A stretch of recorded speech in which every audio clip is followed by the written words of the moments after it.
I want to thank the community again who have been so helpful to us in the lead up and the false alarms, and immediately afterwards. We couldn't have done it with the help and support of our friends. I want to thank the friends who came from all over the country, from all over the world. Special thanks to my parents who arrived last night. A special surprise visit from Uncle Daniel. About your parents-in-law. And my in-laws, of course, a special thanks to my mother-in-law who dropped everything and came at the first painful labor. We could not have done it without her, including all the beautiful setup that you see here today. We chose the name Nadav Eli in memory of parents, maternal grandfather, Claire's father, Ernest Sampson, Zichrono Livracha, who passed away this past Sukkot.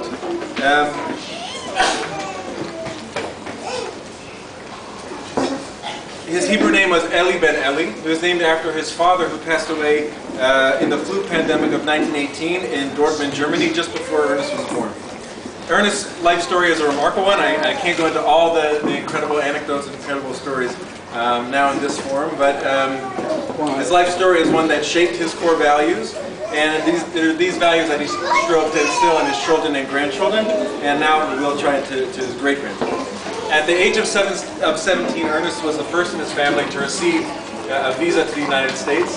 He was the first to be able to flee the growing persecution in Germany, and he was sent to the United States to distant relatives in St. Louis with $1 in his pocket to work in their shoe business. During this time, he also then worked and lived in Chicago and New York. He lived in boarding houses. He lived with various relatives, but he had remarkable experiences along the way. One of them was becoming the official person on a regular basis to walk Albert Einstein home to his hotel after his Friday night dinner in New York. He was able to gain American citizenship, and in 1942 he joined the U.S. Army. He was stationed in Burma and then India until the end of the war. He was very proud of being an American and believed that America allowed for the expression of freedom and of moderation, which was a value that was central to his belief. So much so that I believe at one Pesach Seder he arrived with a prepared speech about the merits of moderation, as opposed to the extremism that he saw take hold in Germany. He was very proud of being an American, and though after the war he moved to South Africa for the next 40 years, when someone would come up and ask him, "Where are you from? What's your accent?" even though he had a very strong German accent, he'd always look at them perplexed and say, "American." After the war, he moved to South Africa to join his parents and his brother, who were able to move there only because after the immigration to the U.S. was closed, they were able to move there because of sponsorship from another German Jewish family who were living in South Africa. And the daughter of that family who sponsored them was Rene, who, for how he wasn't able to make it here today, was soon to become his wife. He joined their family business. He continued their tradition of philanthropy and dedication to the Jewish community. He was also a staunch Zionist and supporter of Israel.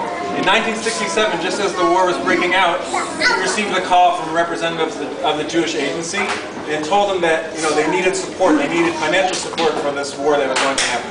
He called a secret midnight meeting at his home. He didn't tell anyone what it was for, top people in the South African community, and he closed the door and wouldn't let them leave until they raised the appropriate amount of funds for the war effort.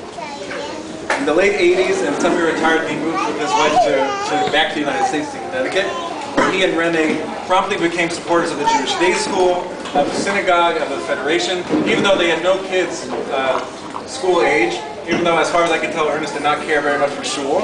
But that was their personality and their way of behaving as they became active and they became supportive. Finally, Ernest's generosity was manifest in his generosity of spirit to his children and his grandchildren. Though his children and grandchildren were spread throughout the country in the United States and the other continent in England, he, from what I can tell, maintained a very close relationship with all his grandchildren. He had them come for special trips with him to the United States, to New York, and for each of their bar mitzvah, they were each allowed to pick any destination in the world. They went together with their grandparents on a special trip. So they took them to Antarctica, to the North Pole, Galapagos, Thailand, and Egypt. Shoot, I'm going to try. Though I only briefly met when he is no longer a young man. His charisma, his humor, his warmth, his values, and his integrity were apparent to anyone who had the privilege of meeting him. In the first chapter of the book of Jeremiah, of Yirmiyahu, and of course I forgot the Hebrew, Yirmiyahu is called by God as follows: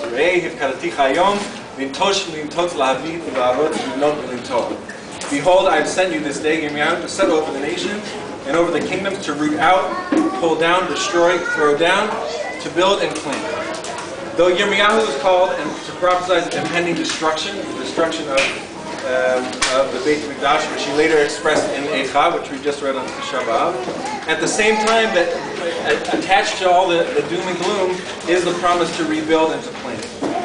Ernest in his life witnessed and experienced much of destruction and pulling down. He lost his grandparents, who he was very close with, as well as other family members to the Shoah. But in each chapter of his life, however, he strove to respond without desperation, without self-pity or overwhelming bitterness, but rather through his own acts of planting and rebuilding. In each case, he turned to acts of volunteerism, volunteering for the army, generosity and donation as his legacy in the face of this enormity that he experienced.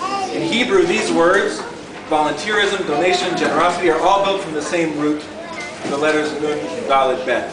And these letters now make up Ernest's fourth great-grandson's first name. And also his cousin took the name Eli a couple weeks ago. So clever, very smart. Our hope is that Nadav, as well as ourselves and our children, will strive in their lives to emulate the sense of responsibility of family, community, and people, and hopefulness and generosity that Ernest embodied in his own life.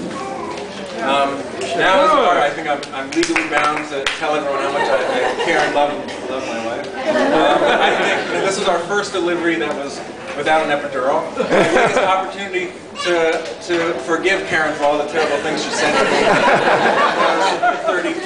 33 minutes. But in all seriousness, I think anyone who knows Karen knows she's the best, and I don't know what I did to deserve her, but I love her with all my heart.